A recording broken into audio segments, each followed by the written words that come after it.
Okay, so in order to talk about the next thing that is incredibly unique to Utah, we had to drive to a very interesting community. I have a lot of favorite things about Utah. Soda shops. The skiing in Utah is unbelievable. Halloween might be a bigger deal than Christmas, but one of my absolute favorites is... Hello Saints, my name is Jeff. I am a pastor in Utah exploring everything I can about the Church of Jesus Christ of Latter-day Saints. And I'm joined in this video by my amazing, wonderful, awesome, beautiful, cool, insightful wife, Joy. Hello. So we have lived in Utah for just over a year, and we came from a very different place. I grew up in Buffalo. I grew up in St. Louis, so we have discovered a lot of very unique things about living in the state of Utah. And we're also going to spend a minute talking about what it's like being non-Latter-day Saints living in Utah, being that we are not members of the Church of Jesus Christ of Latter-day Saints, and as Protestant evangelicals, we are the religious minority. We're going to tell you what that's been like as well. Okay, so you ready to tell people about the first thing? Yeah, what is our first thing? Let's go find out.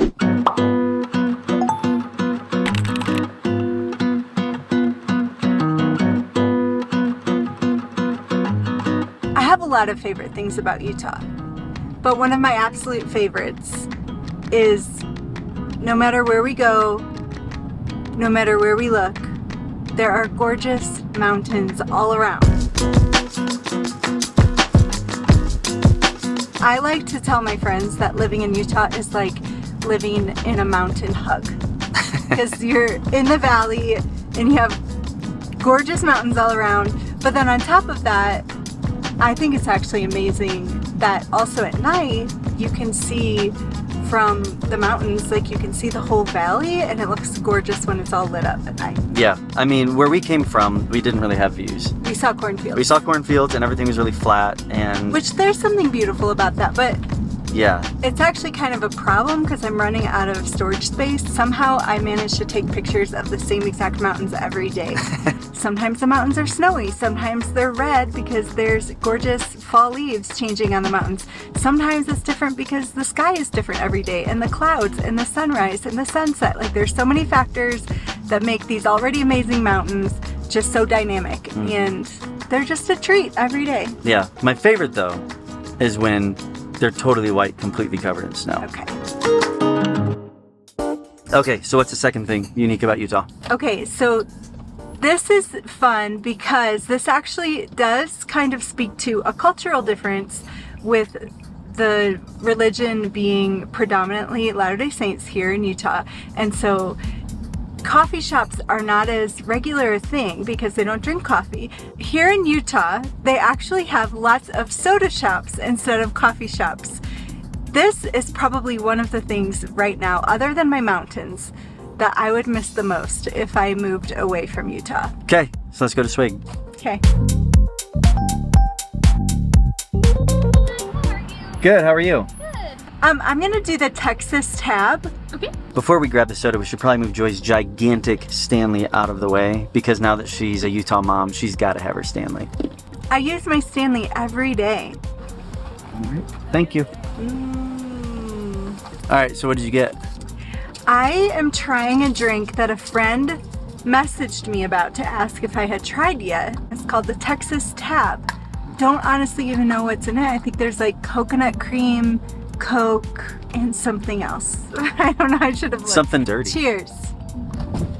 Ugh. The other thing that's unique about Utah is there's construction everywhere.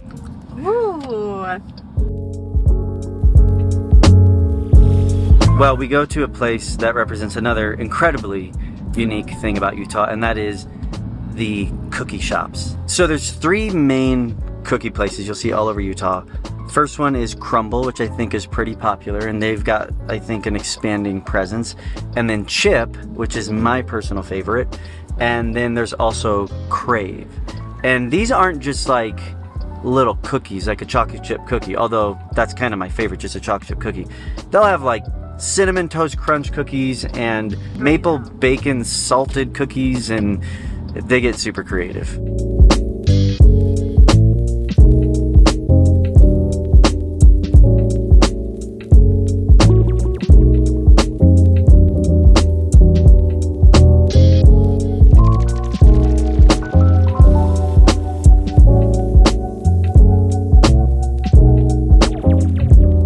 Okay, so you've got your Stanley, you've got your swig, and you've got your chip. Yes, I do. I'm all set. Can we be done with the video now? We are most certainly in Utah. Which one? Your original? I want the OG. I like a good old-fashioned, warm, gooey chocolate They chip. are really warm right now. This one I don't know if I've had before. Oh, it's like dripping on me. It's like coconut. That's what. This one looks amazing. It is dripping everywhere. Probably should have gotten napkins.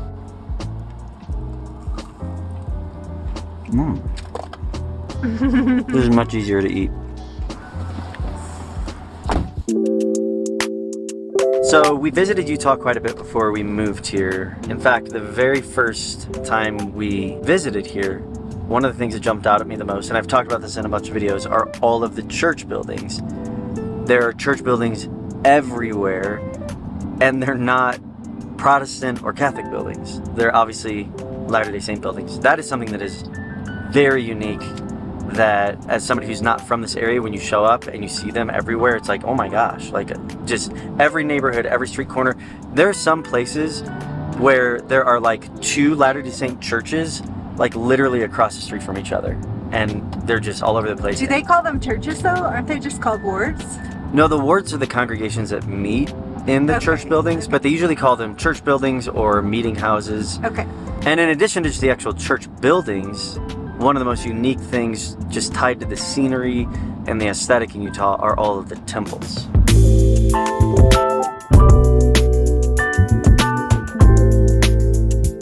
So we have been in a few temples just doing tours, but obviously since we're not Latter-day Saints, most of our experiences are just seeing them all across the valley. This is the Ochre Mountain Temple here, and this is one that we see quite frequently. And it's actually in a setting that kind of checks 2 boxes off of things that are on this list, and that is temples everywhere and the views. So not only are the temples gorgeous and they're lit up at night beautifully, and so you just notice them because they're everywhere here. But the thing that's also unique is that there's really not a lot of churches here in Utah. Protestant churches that are here, a lot of times they are actually having to meet in school buildings and things. And so even if there are churches set up in different locations, you're not seeing them as church buildings. They're actually a lot of times schools or other businesses. Yeah, it's not that they're not here, you just don't see them as often. Yeah, it is definitely something though that is so incredibly unique to Utah, and as we've lived here for over a year, we've just gotten used to it's part of the landscape. All of the white steeples from the church building. I was gonna say. Yeah, all of the church buildings, all the temples, all of the mountains, it's just all part of the landscape out here.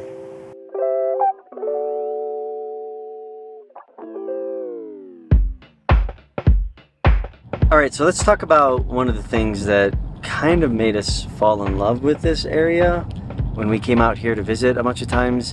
It's pretty unbelievable the amount of amazing hiking spots there are out here.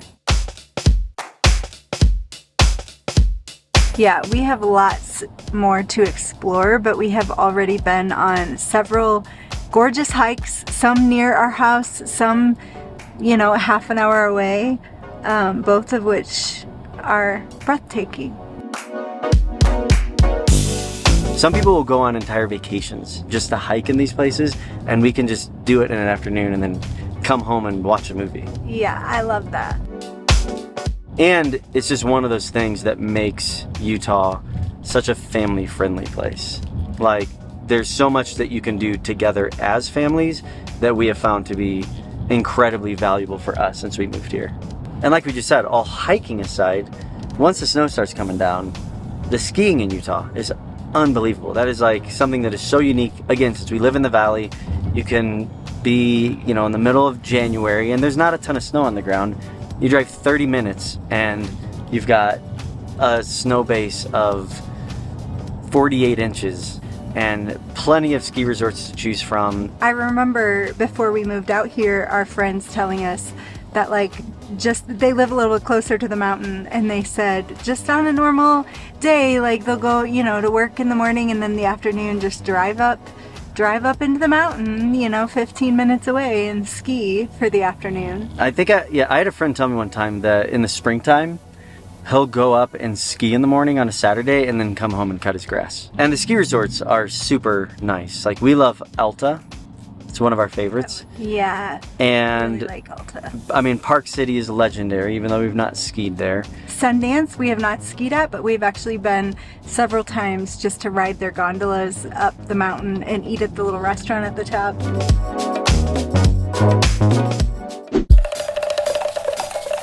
Okay, so in order to talk about the next thing that is incredibly unique to Utah, we had to drive to a very interesting community that is in southern Salt Lake County. So soon after we moved here, we were told by individuals that in Utah they do Halloween next level. Halloween might be a bigger deal than Christmas. It's pretty insane, the lengths that people go to get into the holiday spirit around Halloween. And once I saw all the Halloween decorations and everything going up at like mid-September, I was like, oh, okay, so they get started early. But then the closer we got to Halloween, like, it just kept leveling up. And it is pretty unbelievable to see some of the things people do around Halloween. This particular place we're in almost felt like Disney World with just how extravagant they were with their decorations. In fact, I released a video around that time. It was just a short video of my reaction to seeing all of this Halloween decor for the very first time. What is the deal with the Halloween obsession in Utah? I'm a pastor that just moved to Utah, and I'm discovering a lot of very unique things about this state. Unique thing number one, you do Halloween next level. I mean, I've heard of entire neighborhoods decorating for Christmas, but not Halloween. Not like this. It's like their houses are costumes. This entire street has a Barbie theme. I've actually heard rumors that they don't just trick-or-treat one night in Utah, but two. This is a Harry Potter house.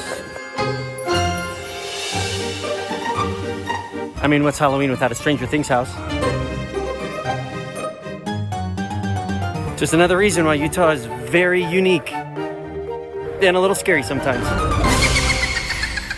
Why do you think, Jeff, if we're gonna get curious, why is Halloween such a big deal in Utah?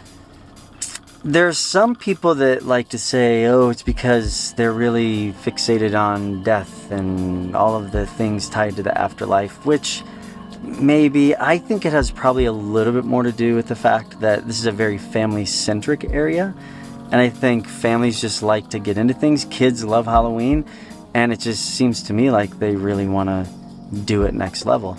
And I also think that there's a little bit in certain areas of Utah keeping up with the Joneses type of thing going on too.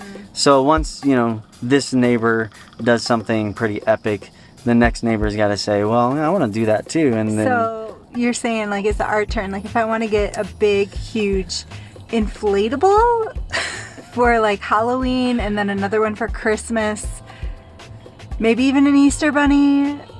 maybe. Like, would you be okay with that? I don't know. I mean, when in Utah. We got to keep up with Yeah. the Joneses. Another season that's a little bit different in Utah than anywhere else is the month of July, Yeah. because they basically have 2 4th of Julys Yeah. in Utah. And the first time that we experienced this was when we were visiting here in July. And fireworks were just going off constantly, not only on the 4th of July, but a few days after. It was just more fireworks, more fireworks. And then someone explained to us that there's another holiday in Utah on the 24th of July. Which is Latter-day Saints specific. It is. It's called Pioneer Day. And it is a celebration of all the Latter-day Saint pioneers coming into the valley and settling here. So it really is like 3 or 4 weeks of nonstop fireworks. And they still do, Christmas and Easter and some of those holidays. But Halloween and Pioneer Day are something that we have experienced very uniquely living here in Utah. I will say also that people love to put up their Christmas lights early. They do. Like, we have some neighbors that have had their lights up for about a month now, which I'm totally fine with. Well, and it's different than in the Midwest, because usually when people have their Christmas lights up for a long time, it's because, they just don't feel like taking them down and it just starts falling down off the house. They're prepared here. They're ahead of the game. They get started early here, so it's very festive. All right, so last but not least, the big question that we get asked all the time is, what is it like as non-Latter-day Saints living in Utah? That was probably the biggest question mark we had before we moved out here, because we knew that would be the biggest cultural jump for us. But how do you answer that question when people ask you? What has it been like being out here? I have had actually a lot of Latter-day Saint friends check in and make sure that our kids are being included in things, they're not being excluded, that sort of thing. So friends of ours have been really intentional to ask and inquire and make us feel welcome and include us in things. But definitely our kids are having a different experience, I think, at school. They're in a public school, but they're making friends with a lot of Latter-day Saints. And so there have been times where they have been invited to activity night or primary events, concerts, things like that. And so that's kind of a unique thing to this area. Yeah, before we moved out here, I had older individuals who are non-Latter-day Saint who moved here in the 70s or 80s. And they warned me, like, hey, if you move to Utah, it's going to be super lonely for your kids, and it's going to be really lonely for your wife. Because at the time that they moved out here, it was, I think, a little bit more difficult to assimilate into the culture if you were a non-Latter-day Saint. And I was bracing for that a little bit, although I had also been told by people who had moved here more recently who have said, we haven't really had that much of an issue, especially around Salt Lake County and certain parts of Utah County where there's a little bit more diversity.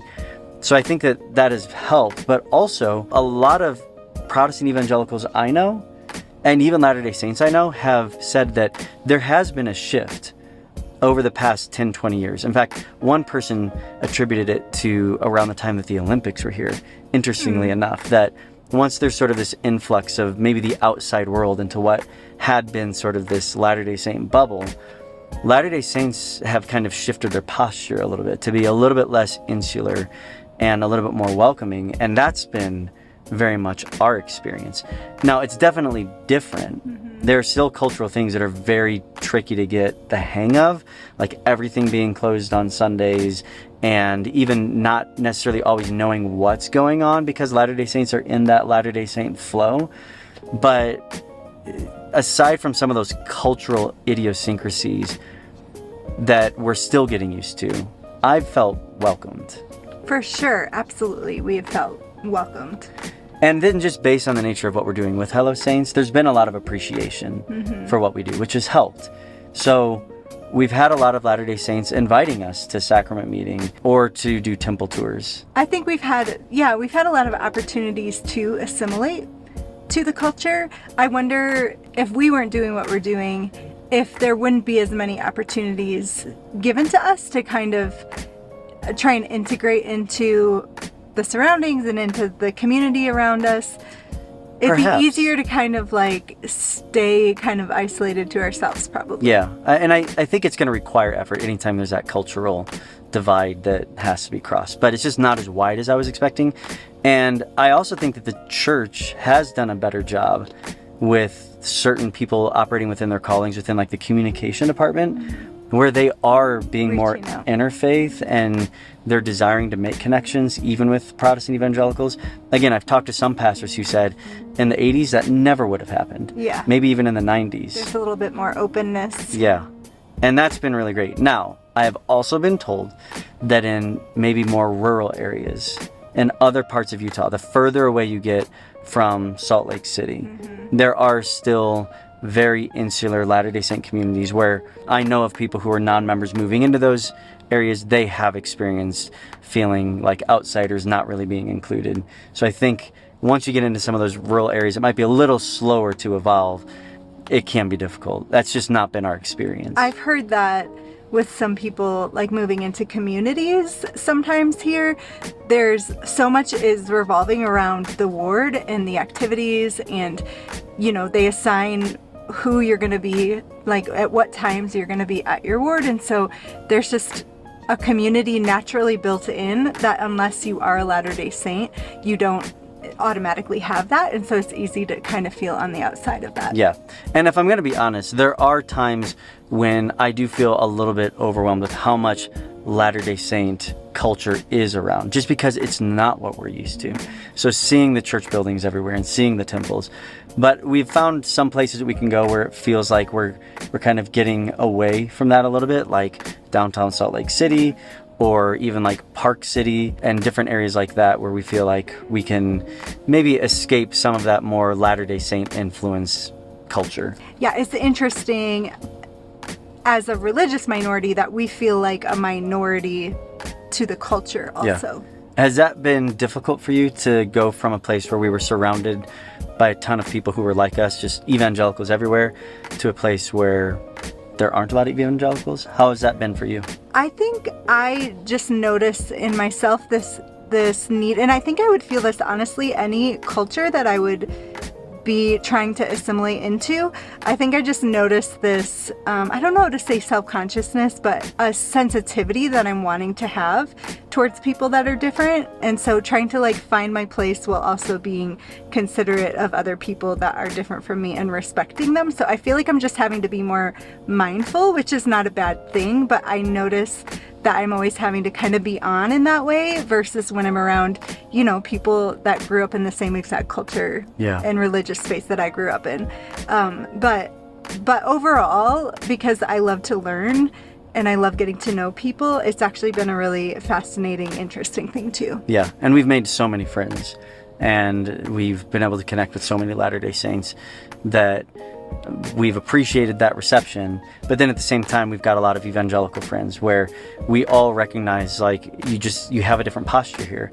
Like if you're involved at a church, it's usually under-resourced here because there's so few evangelical churches. So when you're involved at a church in Utah, it does feel very different than maybe the more automatic or even complacent approach that you can take in other areas where there's just tons of Protestant churches everywhere. So that also makes it really unique. And the evangelical church in Utah is very unique than any other church in America, which is interesting to be a part of based on where we came from. Right. Yeah, and I think just from a faith standpoint, at the end of the day, it just feels like there is a lot of openness and willingness to have conversations. I rarely have people come up to me who know what we do on Hello Saints and try to debate with me or ask me questions to try to pin me to the mat and all this other stuff. Almost everybody that we've encountered has been super open and actually wanting to reciprocate curiosity. They ask a lot of questions about our context. They're eager to help us learn. So that's been something that has been really great to experience as non-Latter-day Saints. And even when we've invited people to be a part of what we're doing, there's an openness. We've had a couple of our kids baptized since we've lived here, and we've had a handful of Latter-day Saints come with us to church on those mornings and to be a part of that experience watching our kids get baptized, which is something that has been really special to us. And there's even been a lot of Latter-day Saints who have come just to hear me preach, just to be involved in hearing how I articulate certain sermons or the way I communicate the Bible. So there's been some really cool opportunities to make those connections like that. And again, something that I've been told that years ago probably would not have happened. It's been a really good year, challenging in some ways, but really beautiful to enter into a new space for us and get to explore everything that Utah is. Yeah, so if you like this video, hit the thumbs up, subscribe to the channel. We'd love it if you'd consider supporting us on Patreon. You get a little bit more insight into behind the scenes. You get some extended cuts of the videos. And if you sign up for certain tiers, you can even get involved in conversations with Joy and I on Zoom calls. So click on the link in the description if you would like to support us on Patreon. Otherwise, keep coming back. We're going to be doing more videos talking about doctrine and faith and some of those aspects that we're still learning about, and we want you to be involved. So thanks for being in the video. Thank you. Thanks for moving to Utah with me. You're welcome. And until next time, we'll see you later, Saints.